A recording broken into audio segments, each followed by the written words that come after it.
Hello everyone, and welcome to my channel. I am Theresa Bartelle with Bartelle Financial Coaching, and if you enjoy the content that we will be presenting today, I will offer you and welcome you to subscribe to my channel.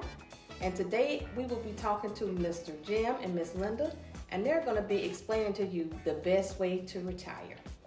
How y'all doing today? Great.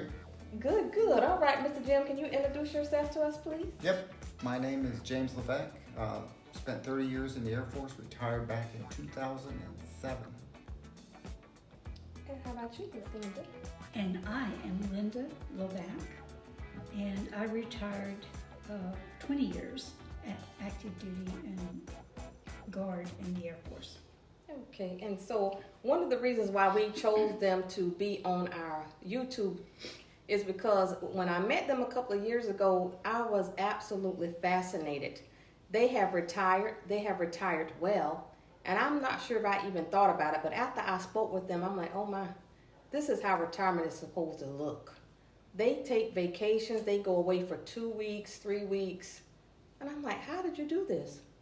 So today they're going to be sharing with you what you need to do today so that you can have a retirement where you can retire peacefully and enjoy yourself. Husband, do you have any questions that you would like to ask them? No, I can't. Let's dive in because this is going to be juicy. So. Yes, it's going to be juicy. So we need y'all to tell us, and our young listeners, and you don't even have to be young. You can be 35, 45, 50. When you retire, you want to retire peacefully. So if y'all can give us some pointers and tell us what you did so that you can retire and enjoy your life. What did y'all do? How did y'all get to this point?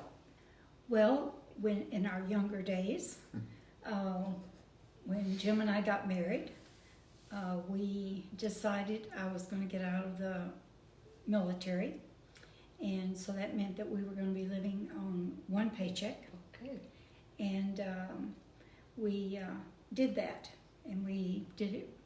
It's not always easy, but we had a budget, and one of the things that we did right off the bat was we did not know, like when the insurance comes due on the car or on the house, or if there's something like birthdays, Christmas, things like that. And if you're living on a check from month to month, and it doesn't include all of those things. So we added up all of the insurance and all of the extra things like anniversary gifts, birthday gifts for mom and dad and brothers and sisters or whatever, and we made practical amount of what we would spend, and we added up the 12 months, everything, and then we divided it by 12, and then we had that taken out of our check, and it went into the credit card, into savings. Okay, that was smart. And then that way, when it came, it wasn't painful. And as time went by, when Jim retired, got ready to retire again, he figured out how much that it would be his retirement pay. Mm-hmm. And we began to live on that, no matter what income, because I was also getting a retirement check by then. Okay. So all of that we did not use. And then when we got here and we bought our home, I put us on a budget just like we had been if we were in the 20 and 30-year-olds. We were on a budget. We each had an allowance, and if he wanted new golf equipment, he would have to save up for it With his allowance. things like that. Mm-hmm. And so that was pretty cool, being able to do that. And then gradually with increase in wages, then we were able to do away with the allowance. Mm-hmm. And that was nice. And what's your take on all of this, Jim? Well, when we first got married, actually, I think that when she talked about our budget, we budgeted down to the stamps we even needed for Christmas. Wow. I don't think you can get deep enough on that stuff. You got to know what you're going to spend. And the other thing, when we knew that when we got married, she got out of the military. When we were living off of my salary, we were saving hers, and then we started investing that in CDs back in the day. They were doing 10% CDs back in the day. That's great. And yeah, that's great. So we started saving early in our career. Plus, I'd have to tell you, we tithe. And I still think that's a very important piece that people miss. I think there are spiritual laws that are out there, and God wants us to tithe. And we did that faithfully. Can you explain what tithing is? Yeah, tithing is, and we took it off the top, off the not to take home pay, the gross pay. Okay. Yeah. And tithing to God is, God gives us everything we have, and we give 10% back. That helps our churches function, to reach out into communities, and those sorts of things. And since everything is God's, that 10% shouldn't hurt us. And I think the other piece that she didn't talk about, we lived in a trailer for the first 5 years that we were married, and it was paid for. So we were getting benefits from having our own home, and we were putting that money away as well. And I think staying within your means, not living above, not living to the maximum of what you're making. You grow into that. I think that when you talk about retiring well or peacefully, that's what gets you there. You got to start that sometime, and you can't wait till the last minute, I don't think. Plus, you end up, we didn't have the fanciest cars either. We lived within our budget. Yeah. So there was a time that I bought, when we were in 2 separate locations, I paid $250 for a truck that lasted me for 3 years. The next place we moved to, I spent $700 on a car that lasted for 3 years. Again, it was back and forth to work. Know what you need, what the usage. I mean, you don't need to go out and buy a Ferrari to drive back and forth to work. Mm-hmm. And sometimes maybe we're living up too high above what we make, or what we really need, or what the use is for. You got anything you want to add? Well, I'm going to highlight this point because I think this is key to what Jim and Linda said is budget. So if you don't have a budget, that's the start of everything. Budget. And then after that budget, you got to make sure that you have your tithes tied into your budget. That's the first thing. I mean, everything else come after that, but that's the key. I mean, that's what I heard. I mean, those are a couple of key points right there that was pointed out on retiring well. What do you think, honey? Yeah, I think so. But what I would like to know, because of our background and where we came from, we were not taught to save for retirement, to even consider retirement. And even he's retired from the military. I really didn't consider being able to do big things when we retired, really, until I met y'all. Yes. I mean, it never really crossed my mind, when we retired, maybe let our home that we live in now, let that be our primary home. But if we want to go someplace and stay for 2 weeks or 3 weeks, then we should be able to do that and it not be a financial strain. Mm-hmm. So how did y'all know that y'all needed to plan for your future? Is it your upbringing, or how did y'all know to plan for your retirement?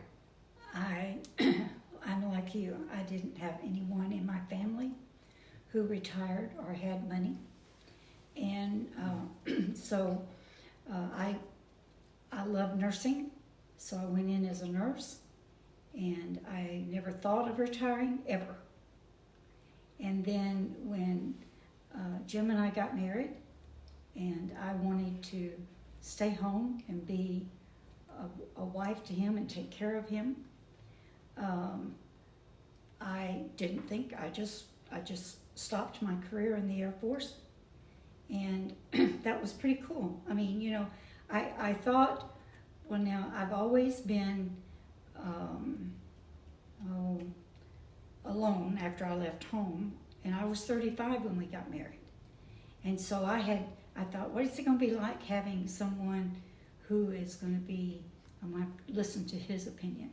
And listen to his, listen to his opinion. It's still an issue. And then what's it going to be like that I have been working as a nurse, and I love my job, and I'm not going to be doing that anymore. What's that going to be like?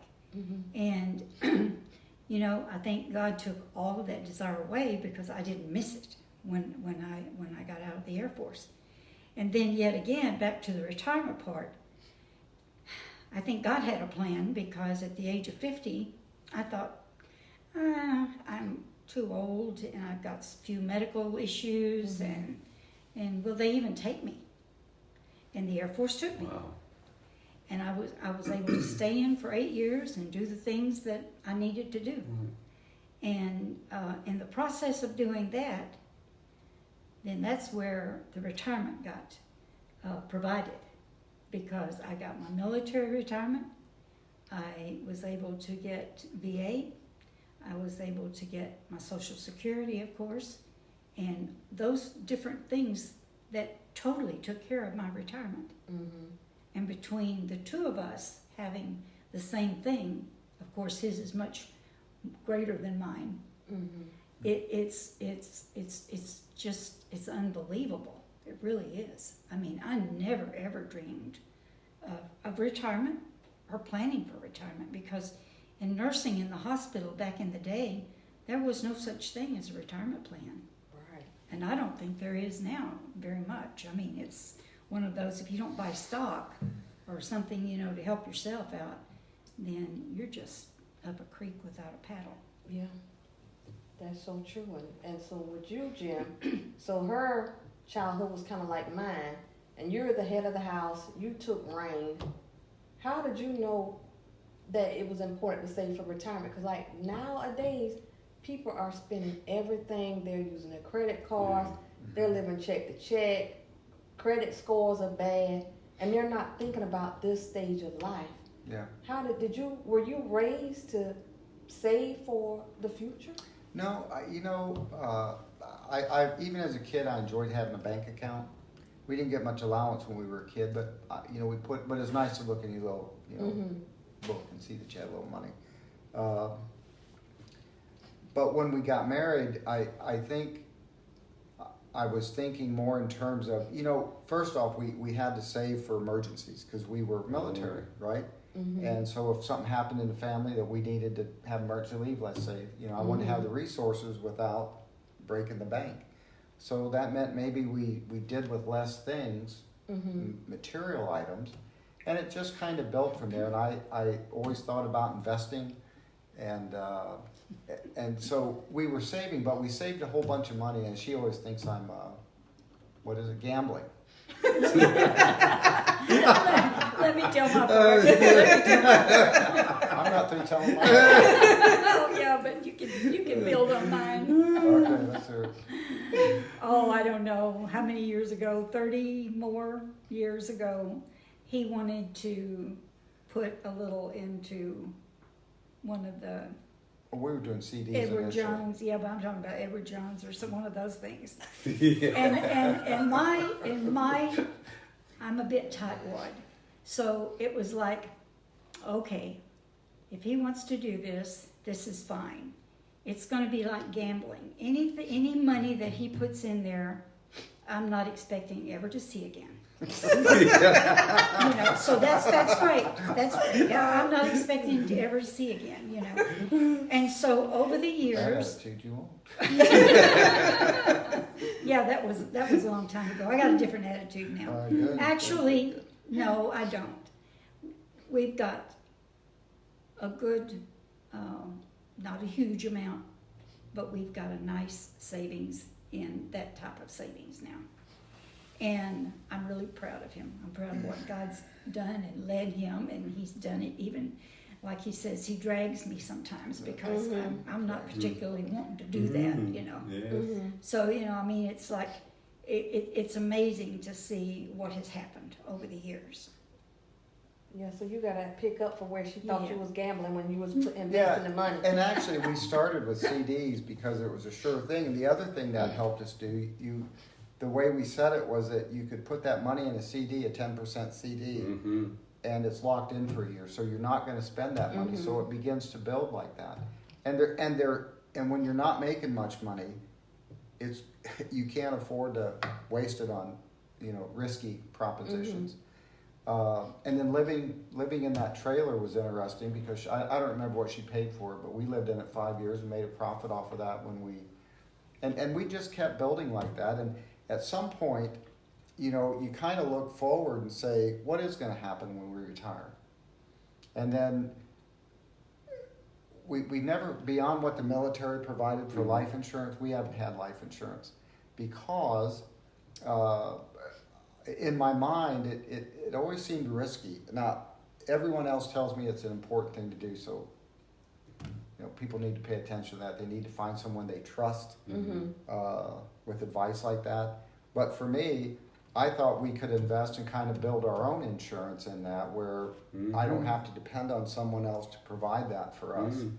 Key. Yeah, and again, when you're growing up and you talked about people living paycheck to paycheck, I think a little bit of that why that's happening, because things have got so expensive and wages probably haven't kept up with inflation. So young kids today, they may, and if you're renting, that's another issue, because you'll never see that money again. And buying homes helps people, they can reclaim that money whenever they sell that home. So, you can use that money over and over again, if you will.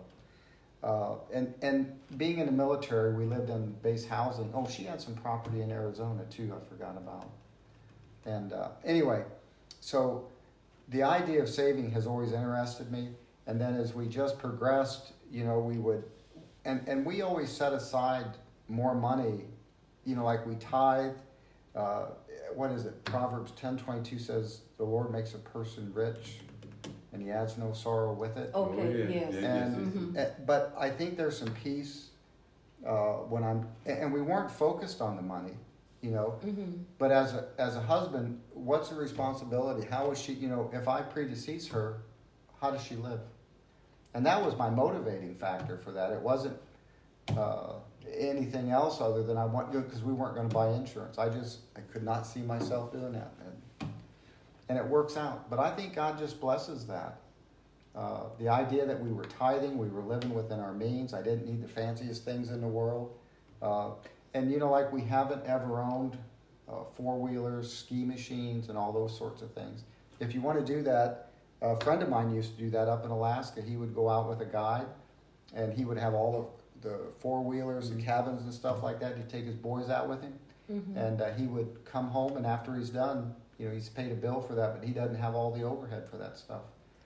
And smart. Because he's and that was just one of those little inputs. And I knew a guy when I was a kid, when I worked on school buses, a guy named Monty West.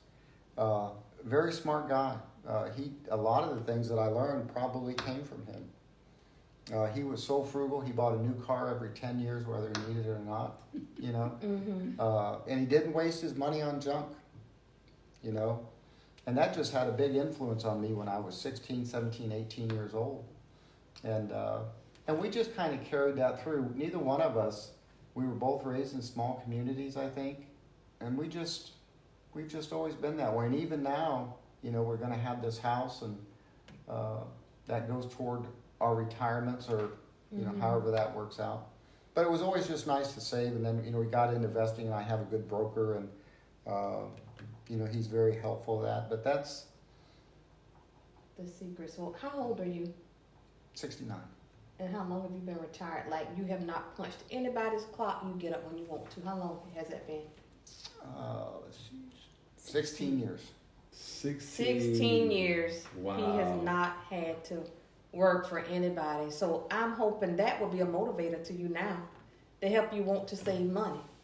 And so how old are you, Miss Linda? 77. And how long has it been since you had to punch somebody's clock? That would have 18, 19 years. Probably 04, right? Yeah. Wow. 3 years longer than you. Yeah, 19 years. Yeah.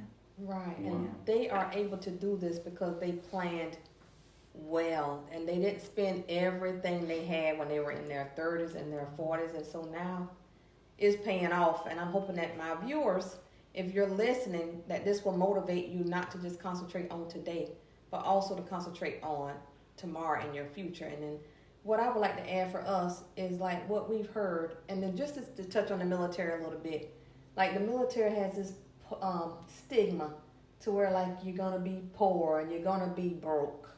So what rank did you start out at? Because, like, when I hear people talk about you know, if you're in the military and all this, how you're going to be broke. It bothers me because I believe if you're in the military, you can make out of it what you want to make out of it. Yeah, absolutely. Yeah, so what rank were you when you went in? Airman basic. And what was your rank when you got out? Chief. So you used the military to your benefit. So I loved it, you know, but that's another thing I would tell you. I think you need to like what you do. Yes. I know Yes. we left Altus, Oklahoma. I was so discouraged with what I saw there. I won't go into that long story. And I told Linda going out the gate, we were in 2 separate cars. I did a permissive PCS out of there.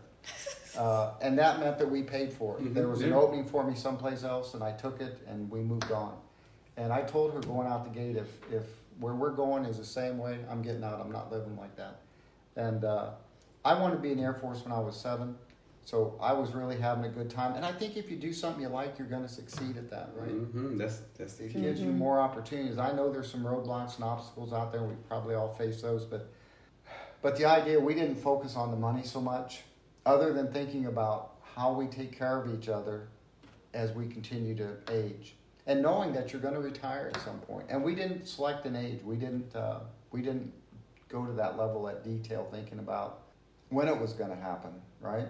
But I think God just blesses you. You know, if you're following Him, you're tithing, and I think it's more than just the money tithing. I think you're tithing your time as well. Mm-hmm. I just think God honors that, and there's spiritual laws out there that God puts in place. And I think as we follow those, I think things just fall into place, and we need to make sure we're giving Him all the credit and glory for that as well. That's right. Mhm. Amen, Yeah. amen. And what I like about what Jim said is God honors when you follow spiritual laws. And it's a verse in the Word that says God is no respecter of a person, right? Amen. So that means if you follow the principles that God have in place, then He's going to honor that. So I really like that. But let me ask a question, Jim. Could you please, and I know you spoke of your rank, could you also break that down by the E rank, like E1 or to E what? So could you break E9, yeah. So How do you you went- want me to break that down? So this is the E1 to, so you was E1 when you went in, right? Yeah, E1, and you got different promotions. You know, that come up. A lot of them are just time and grade. I'm not even sure how they're doing it now. I think E7, E8, and E9. E8 and E9 was a board process Right. to get selected. E7, I think they've added to that. Okay. Again, opportunities. Just if you like what you're doing, you know, when I supervise, I always talk to my people about being good at what they do first, and the rest of that kind of falls into place. Okay. You know, and again, I think there's a lot of things that happen in a lifetime that you have to kind of make a stand for. But yeah, so E1 through E9, and I don't know. I'd still tell you that God blessed me in a lot of ways. One of the things that happened to me when I first became a Christian, I was up in Alaska, and she and I had not met yet. And for some reason, I did construction work. I drove heavy equipment, operated heavy equipment. And I was thinking one day, I said, you know what, I'm never going to sweep a street. You know, I don't know why that came to my mind. Who cares? I was at Scott Air Force Base, and I was a 2-striper, which would have been an E3, and we were getting ready for something. We just finished a project, and I was out sweeping a street just with a little broom, just kind of cleaning up the area. And I was singing a song, and I was thinking, it just dawned on me what had happened, you know. I was never more happy in my life, but it wasn't because of what I did. It was because of who God is and how He was working in my life. And it just, those type of events, you build on that, because it doesn't matter what you do. I think it matters how you do it and who you're really working for. Because the things that we do need to honor God, and we ought to be able to portray that in whatever that work is. That's And right. I think God honored that throughout my life. I mean, I give Him all the glory for that. Amen, We'd like to say that we're smart and all that. I think God takes care of us in more ways than we'll ever know. Yeah. Yes, He does. And if we start patting ourselves on the back, I think we get in trouble. Big trouble. And then my next point is for both of you, and I guess I'll ask the wife, the boss. What are y'all's feelings about debt? I would say stay out of debt as much as possible. if you can, like us, we bought a little trailer. It was about a 12 by 60. And I think back then he didn't remember, but $5,000 what we paid for it. Now, for 5 years, we paid no rent. You know, I mean, it was that was our income. And it really does matter. I mean, I would say no credit cards, none, unless you can pay it off when the bill comes in. And why do you say that? Well, a long time ago when I first got my first credit card, I went out and bought, I think it was a washer and dryer. And I was really tickled when the bill came in and it was like $40. You know, it might not even been that much back then. And I wrote my little check and sent it in, and I was really tickled. And I don't know, probably 2 or 3 years, you know, of charging something. And then I realized that only $2 of that 40 was going to my washer and dryer. $2. The rest of it was going for interest, you know. So, I mean, I would advise don't even look at a credit card unless you are unless you've got good self-control, because if you ever want to buy a car or you want to buy a house, they're going to check your credit. And at that time, if it shows that you've had a credit card or 2 or 3 and you've used them and you've paid it, then that is going to be a real thing for your good. In fact, he had a friend that had to go and get a credit card and charge something just so he could buy a car. This was back in the early 80s, you know. So, I mean, who knows, that's probably still happening. You know, you've got to have some credit to buy something. So that would be the only reason why I would use a credit card. Everything we charge, and that's another thing we do, we will charge everything all month long. And then when the bill comes in, we pay that all off. And that gives us air miles. And we just got free round trip tickets to Colorado Springs to visit his brother in December and coming back in January. So, I mean, credit cards can be good, but you've got to have self-control. Do not charge for anything. I mean, it's got to be something critical, you know, like a death or something that you know, you've got to use it, you know. But just don't use a credit card. And so what are your thoughts about debt? I don't like that. I mean, you can't buy a house probably without it. Right, not You today, know? unless you got a lot of money. Yeah, and I think that I think if you're using a credit card and you have discipline, it's okay, but you got to be able to pay that off. I mean, that's just interest. That's just wasted. You'll never see that income again. And it probably helps you discipline yourself too, to not go out and buy a bunch of trinkets that really have no value, don't add value to life. In fact, that's one of the things we did at some point in our life. We decided to quit buying gifts, because do you remember what you guys did on your 5th anniversary? No. Oh, and that's what I thought. I said, let's make memories. You know, so instead of buying a gift, why don't you take a trip? You'll probably remember those things. It doesn't matter if it's a 2-day trip or a week. Just do something with each other. Yeah. Go and do something. Yeah. Wow. Instead of spending money on a gift for each other. Because I asked her, I said, what did we do? The only thing I think we remember is when we got that photo of the bear, or the artwork for Robert Bateman. We got that on our 10th anniversary. And that, other than that, y'all been making memories and Yes. you don't remember. Yeah. Because you stopped buying gifts. Stop buying So you gifts. remember because you make Yeah. memories. And the gifts, we really don't remember. It has to be a mighty big gift Yes. for me to remember. Something that you use constantly for you to remember that you got it as a gift. Yeah. Yeah, we can I always mean, put we- M&Ms in the We Christmas still stocking. buy each other little fun things like that, and it doesn't have to be a big deal. But you spend time together, you know, in ways that you might not have. In fact, when we first got here, we were doing date days once a week. Again, just going out and not fancy restaurants. We were trying to find the mom and pop shops around this area. And that was just helpful, just spend time together. Okay. And so leading up to my last point, equally yoked, how does that affect a marriage and your future and your retirement? Can you touch on that? Because you and Linda, y'all, they gel. They are on the same page. It's like they think on the same level. And what we've learned in our Christian background, if you're not equally yoked, which you can elaborate on what that means for me, you're going to have problems in your marriage. So the husband and the wife need to be on the same page when it comes to everything, not just retirement, but your budget and your spending. So if you can elaborate, Jim, like having a wife that's equally yoked with you, how has that helped you to be successful in the finances for your home? Well, I think that when we first got married, you know, I hadn't been a Christian that long, but we were both tithing. You know, so God had already spoke to us in that way. And I think that when she's probably a little more frugal than I am.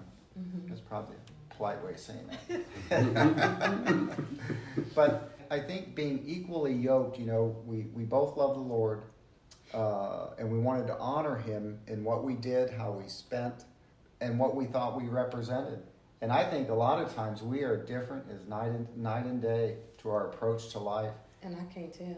But that's God working in that, you know. But I think that keeps a good balance between us as well.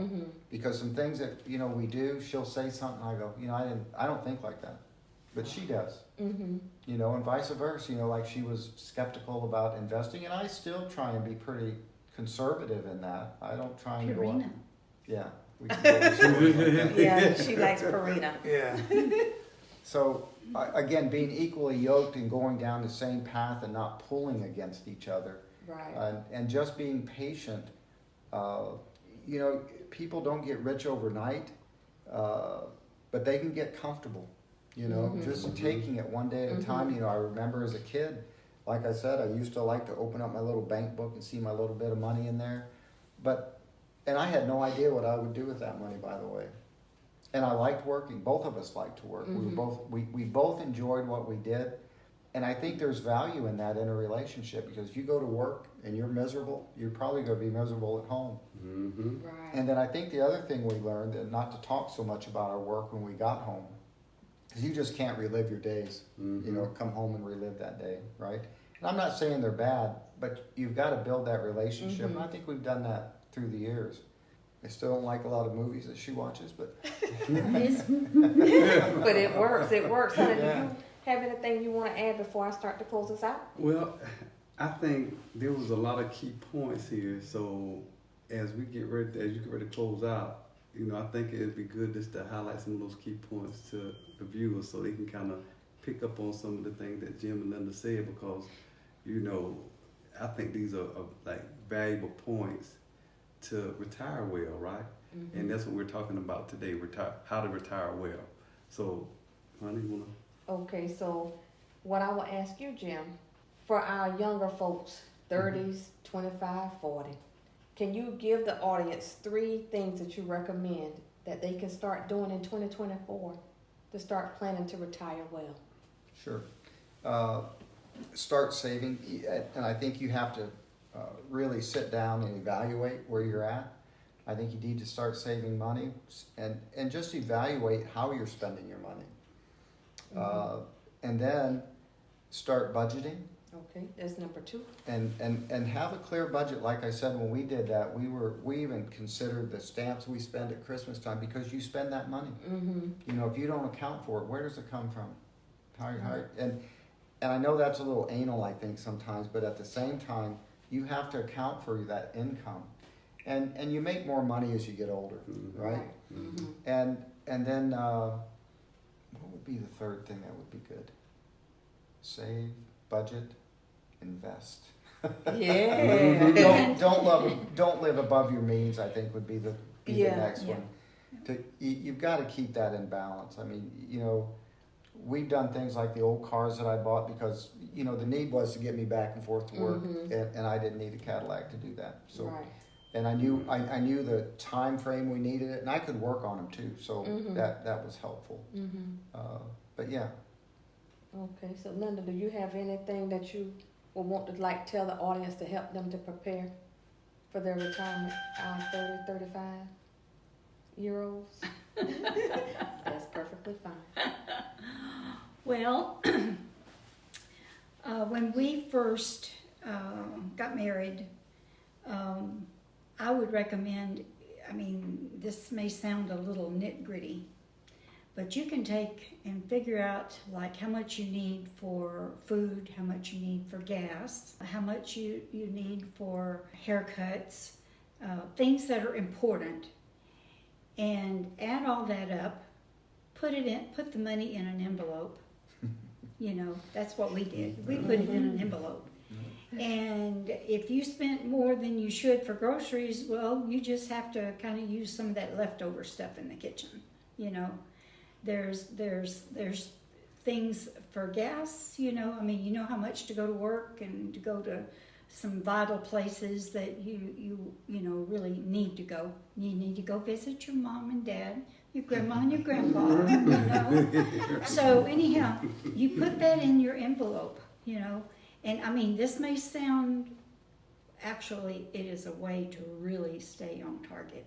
I mean, because you just said, and then you've got to keep that. And both of you, your husband and wife, both have to agree on this. You know, you can't just one of you do it. You both have got to do it. And then I think one of the biggest things in couples problems is money issues and poor communication. And that are the two major things that destroys couples, that destroys the lives in a marriage. So I would recommend that you never go to bed angry. And I mean, you got to be able to hold hands even when you're mad, you know. Love each other and work on that budget together so that you can be successful. Okay, successful. Okay, well, I would like to thank you, Jen and Linda, for joining us tonight. We appreciate it so much that you shared your time with us. And to my audience, if this content was valuable to you at all, we will be broadcasting every Thursday with new content, but it will always be concerning finances and how you can improve your life. And if you enjoyed the content that was presented to you today, I would invite you to subscribe to my channel. Thank you so much, and until next Thursday, God bless. Bye.